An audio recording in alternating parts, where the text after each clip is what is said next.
You've been lied to about awakening. They told you it would be beautiful, didn't they? A gentle flowering of consciousness, a peaceful expansion into bliss. What they didn't mention is that spiritual awakening is more like being skinned alive by the universe itself. Most people who begin this journey never finish it, not because they lack dedication or sincerity, but because awakening demands a price that few are willing to pay. It asks you to die while remaining alive. I've watched thousands of sincere seekers turn back when they discovered what this path actually requires. And perhaps that's wise, because once you truly begin, there's no going back to who you thought you were. So here's my question for you. Are you ready to discover which stage of this magnificent catastrophe you're actually in? Because what I'm about to share might shatter every comfortable illusion you have about your spiritual progress. Ah, the honeymoon phase. How deliciously intoxicating it is when you first taste what lies beyond ordinary consciousness. You remember that moment, don't you? Perhaps it was during meditation when the walls of your mind suddenly dissolved. Or maybe you were walking in nature when you felt yourself merge with everything around you. For a glorious instant, the separate self vanished, and there was only this magnificent, unified awareness. And oh, how enlightened you felt. How special, how chosen, how absolutely certain that you'd found the secret everyone else was missing. The books made sense now. The teachers were speaking directly to you. You joined some invisible club of the awakened. But here's what nobody tells you about this stage. It's the spiritual equivalent of a sugar rush. Beautiful, intense, and absolutely temporary. You're not actually awakening yet. You're just getting your first taste of what's possible. The real journey hasn't even begun. Then comes the hangover. The blissful states fade, and you're back in your ordinary mind. But now it feels like a prison. You've tasted freedom, and everyday consciousness feels impossibly cramped and limited. So you chase those peak experiences like a spiritual addict, desperately trying to get back to that place where everything made sense. But something else is happening, something far more disturbing. Your old self, your familiar patterns, your comfortable beliefs, your very sense of identity begins to feel foreign.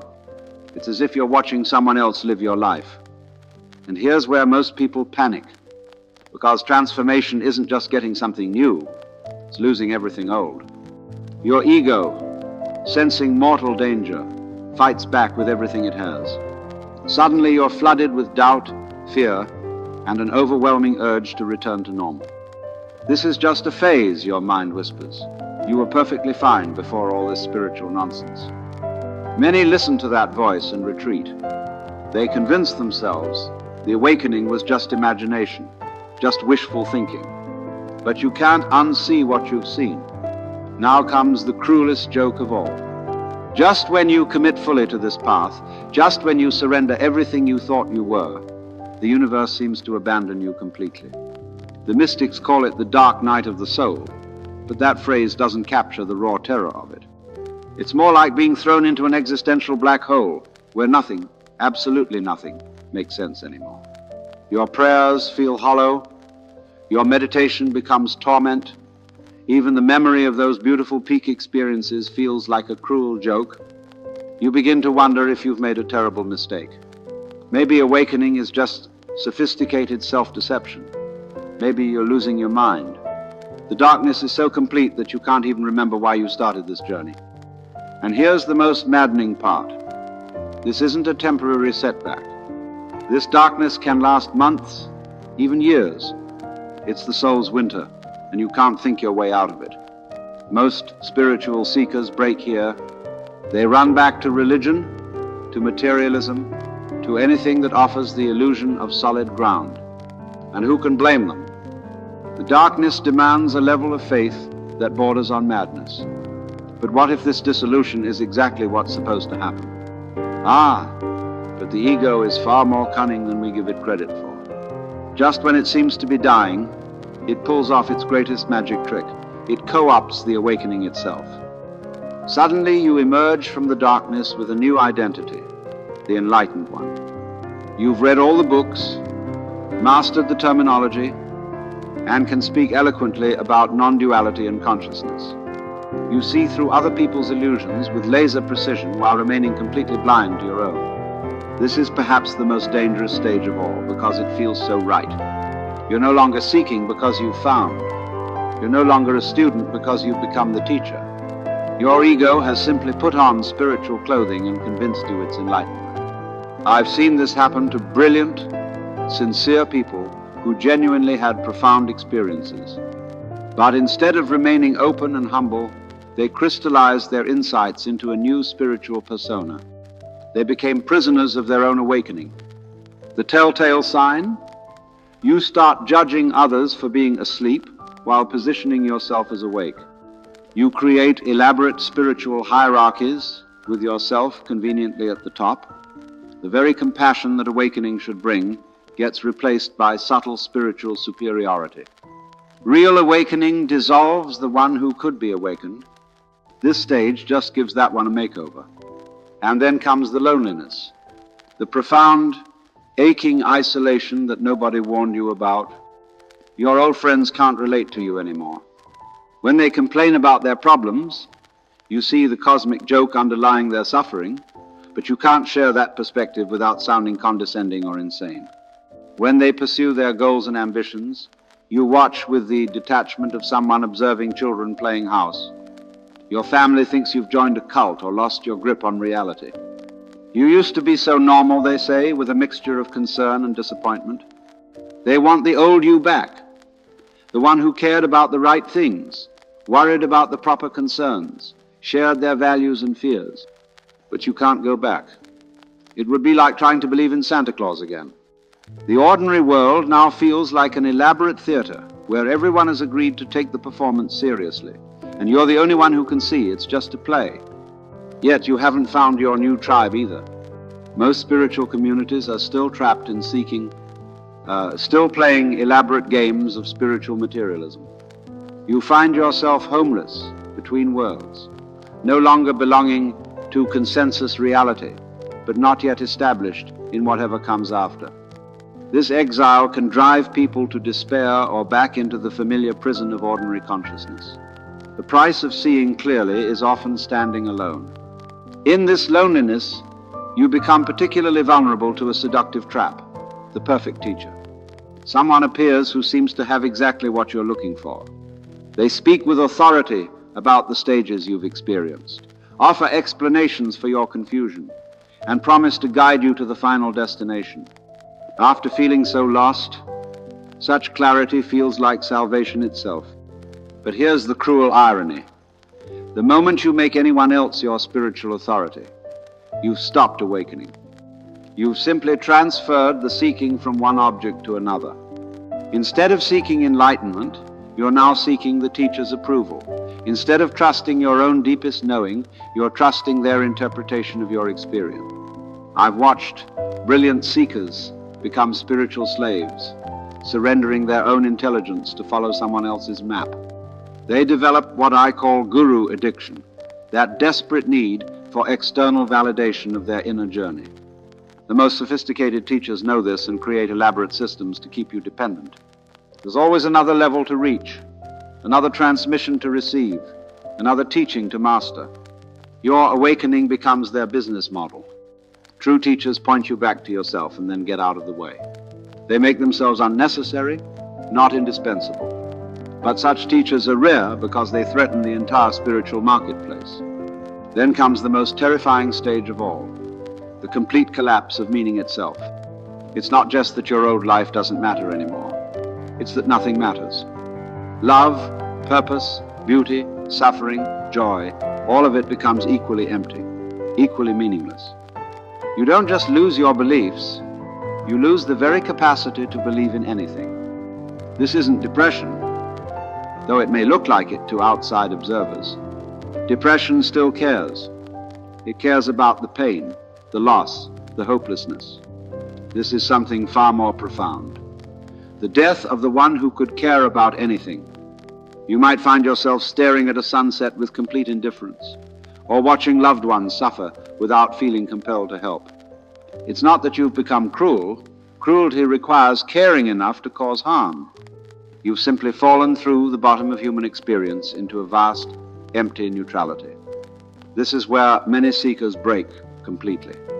They become what I call spiritual zombies, technically alive, but functionally absent from life. Some never recover from this stage, remaining trapped in a kind of living death. But here's the secret that few understand. This void isn't the end of the journey, it's the fertile emptiness from which authentic life emerges. You have to die completely before you can discover what was never born. Most people turn back at this abyss, but a few crazy souls leap into it willingly. And sometimes, the psyche simply can't handle the dissolution. What psychiatrists call psychosis, mystics recognize as spiritual emergency, the moment when awakening overwhelms the mind's capacity to integrate the experience. You might start seeing through the veil of ordinary reality so completely that consensus reality becomes impossible to navigate. Boundaries dissolve not gradually but catastrophically. You hear voices that aren't there, see patterns that others can't perceive, know things you couldn't possibly know. The medical establishment will try to medicate this experience back into normalcy. Your family will panic and seek professional help, but you're caught between worlds, too sensitive for ordinary reality, too ungrounded for transcendence. This is perhaps the most dangerous stage because you can lose the thread entirely. Some people never find their way back to functional awareness. They become permanent residents of liminal space, unable to fully return to consensus reality, but equally unable to stabilize in expanded consciousness. Yet for those who survive this breaking open, something extraordinary happens. The very collapse of their mental structures creates space for a more flexible, more authentic way of being. They learn to dance between dimensions without losing their footing entirely. But first, they must endure the terror of watching their mind shatter like glass. And most people simply aren't prepared for that level of disintegration. And then, if you're fortunate enough to survive the complete dissolution, something miraculous occurs. You begin to laugh, not at anything in particular, but at the cosmic joke of the entire seeking process. All those years of striving, all that spiritual ambition, all those profound experiences and devastating collapses, and here you are, exactly where you started, knowing absolutely nothing. But now the not knowing feels like coming home. You realize that every stage of the journey was just consciousness exploring its own nature. The seeker, the sought, and the seeking were all movements within the same awareness. This isn't the enlightenment you expected. There's no permanent bliss, no final understanding, no certificate of spiritual achievement. Instead, there's just this ordinary moment, this simple aliveness, completely free of the need to be anything other than what's naturally arising. You discover that awakening isn't something you attain, it's something you stop preventing. It was never hidden. You were just looking in the wrong direction. Like a fish searching for water while swimming in the ocean. The humility is profound and liberating. You're no longer the enlightened one because there's no one there to be enlightened. You're no longer seeking because there's nowhere to go. You are simply life living itself, without commentary or resistance. This is where true compassion is born. Not from spiritual superiority, but from recognizing everyone as yourself in disguise. So what's left when the personal self has been thoroughly seen through? What remains when all the spiritual achievements have been revealed as cosmic theater? Just this ordinary, extraordinary moment. Not as some grand finale to your spiritual quest, but as what was always here, patiently waiting for you to stop seeking it somewhere else. The awareness, reading these words, the intelligence, understanding these concepts, the life breathing this body, none of it belongs to anyone in particular. You realize that survival was never actually the point. The you that wanted to survive the awakening process was exactly what needed to die. And what you feared losing was only a collection of stories, memories, and preferences that consciousness had temporarily identified with. What survived? nothing and everything. The body continues to function, thoughts continue to arise, emotions continue to flow, but there's no central controller claiming ownership of the experience. Life lives itself with perfect spontaneity. This doesn't make you special or enlightened. If anything, it reveals how utterly ordinary and natural this recognition is. Every blade of grass, every passing cloud, every crying baby is expressing the same consciousness that you are. The spiritual journey ends where it began, in this simple, present moment awareness that was never actually absent. But now there's no one left to claim credit for the discovery. Now, my dear friends, having walked through these treacherous stages together, let me share something that might surprise you. The question isn't really which stage you're in. It's whether you're brave enough to stop trying to survive the journey at all. You see, I've been talking about stages as if they're sequential, as if you graduate from one to the next like some cosmic curriculum. But that's not quite how it works. These stages aren't rungs on a ladder. They're movements in an eternal dance.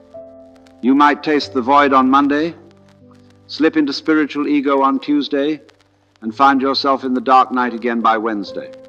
The real awakening is recognizing that there's no final destination, no ultimate achievement, no permanent state to maintain. Even this recognition can become another trap if you try to hold on to it. What I've shared with you today isn't meant to discourage you from the spiritual path. Quite the opposite. It's meant to liberate you from the fantasy that awakening is something comfortable, predictable, or ultimately personal. When you stop trying to survive the process, you discover that you were never in danger in the first place. The consciousness that's aware of confusion isn't confused. The awareness that witnesses the dark night isn't in darkness. The life that experiences these stages is always already beyond them. So here's my invitation to you. Stop trying to figure out which stage you're in and start paying attention to what's aware of all the stages. Stop trying to advance to the next level and start recognizing what was never born and therefore can never die. The spiritual path isn't about becoming someone special. It's about discovering that there was never anyone there to become anything. And in that discovery, everything becomes luminously, radiantly ordinary. That's the real secret the few who survive discover. There was never anyone to survive anything.